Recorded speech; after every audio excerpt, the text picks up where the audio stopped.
कहानी बगुला भगत की। एक वन प्रदेश में एक बहुत बड़ा तालाब था। हर प्रकार के जीवों के लिए उसमें भोजन सामग्री होने के कारण वहाँ नाना प्रकार के जीव, पक्षी, मछलियाँ, कछुए और केकड़े आदि वास करते थे।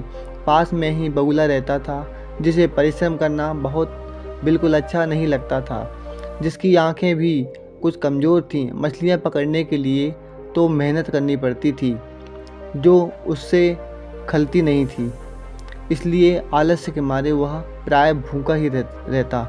एक टांग पर खड़ा यही सोचता रहता कि क्या उपाय किया जाए कि बिना हाथ पे हिलाए रोज भोजन मिले। एक दिन उसे एक उपाय सूझा तो वह उसे आजमाने बैठ गया। बगुला तालाब के किनारे खड़ा हो गया और लगा आंखों से आंसू बहाने।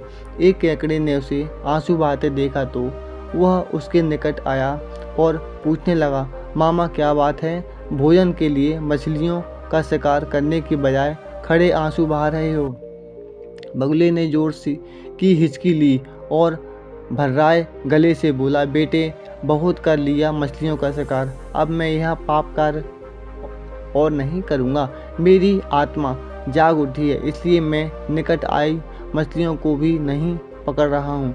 तुम तो देख ही रहे हो।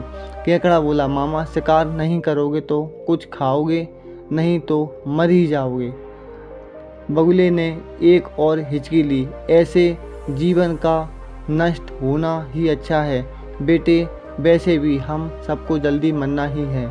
मुझे ज्ञात हुआ है कि शीघ्र ही यहाँ 12 वर्ष लंबा सूखा पड़ने वाला लगा है। बगुले ने केकड़े को बताया कि यह उसे एक त्रिकालदर्शी महात्मा ने बताई है, जिसकी भविष्यवाणी कभी गलत नहीं होती। केकड़े ने जाकर सबको बताया कि कैसे बगुले ने बलिदान व भक्ति का मार्ग अपना लिया है और सूखा पड़ने वाला है। उस तालाब के किनारे जीव, मछलियाँ, कछुए, मेंढक, बतखें व सारस आदि दौड़े बगुले के पास आए और बोले, भगत मामा अब तुम ही हमें कोई बचा का रास्ता बताओ, अपनी अकल लड़ाओ, तुम तो महाज्ञानी बन गए हो। बगुले ने कुछ सोचकर बताया कि वहाँ से कुछ दूर एक जलाशय है, जिसमें पहाड़ी झरना बहकर गिरता है। वह कभी भी सूखता नहीं। यदि जलाशय के सब जीव वहाँ चले जाएं तो बचाव हो सकता है। अब समस्या यह थी कि वहाँ तक जाया कैसे जाए। बगुले भगत ने यह समस्या भी सुलझा दी। मैं तुम्हें एक एक करके अपनी पीठ पर बिठाकर वहाँ तक पहुँचाऊँगा, क्योंकि अब मेरा सारा शेष जीवन दूसरों की सेवा में गुजरेगा। सभी जीवों ने गदगद होकर बगुला भगत जी की जय के नारे लगाए। अब बगुला भगत के 12 हो गए। वह रोज एक जीव को अपनी पीठ पर बिठाकर ले जाता और कुछ दूर ले जाकर वह चट्टान के पास जाकर उसे पर पटक पटक कर मार डालता और खा जाता। कभी मूड हुआ तो भगत जी 2 फेरे भी लगाते और 2 जीवों को चट कर जाते। तालाब में जानवरों की संख्या घटने लगी। चट्टान के पास में मरे जीवों की हड्डियां का ढेर लगना लगा और भगत जी भी की सेहत बढ़ने लगी। खा खा कर वह खूब मोटे हुए। मुख पर लाली और आ गई और पंख चर्बी के तेज से चमकने लगे। उन्हें देखकर दूसरे जीव कहते, देखो दूसरों की सेवा का फल और पुण्य भगत जी के शरीर को लग रहा है। बगुला भगत मन ही मन खूब हंसता। वह सोचता कि देखो दुनिया में कैसे कैसे मूर्ख जीव भरे पड़े हैं जो सबका विश्वास कर लेते हैं। ऐसे मूर्खों की दुनिया में कोई कमी नहीं। चालाकी से काम किया जाए तो मज़े ही मज़े हैं। बिना हाथ पैर हिलाए तो दावत उड़ाई जा सकती है। संसार में मूर्ख प्राणी कम करने का मौका मिलता है।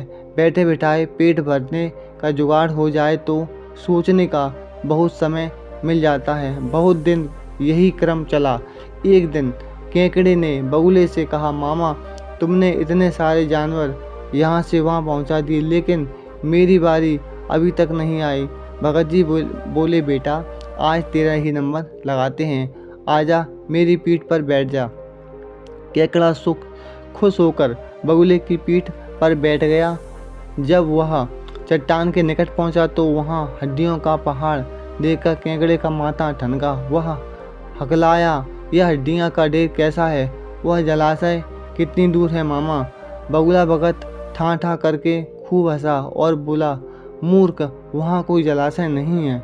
मैं एक पीठ बिठाकर यहाँ लाकर खाता रहता हूँ। आज तू मरेगा।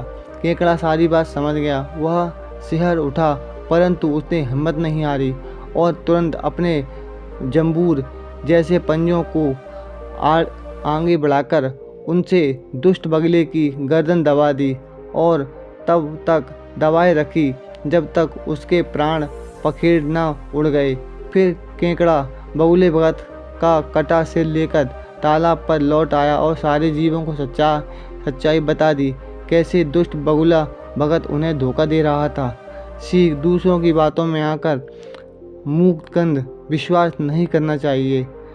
मुसीबत में धीरज व बुद्धिमानी से कार्य करना चाहिए। दोस्तों, ये मेरी वीडियो कैसा लगा? अगर आपको अच्छा लगा तो कृपया सब्सक्राइब जरूर करें। आगे आने वाली वीडियो में फिर मिलूँगा। नमस्कार।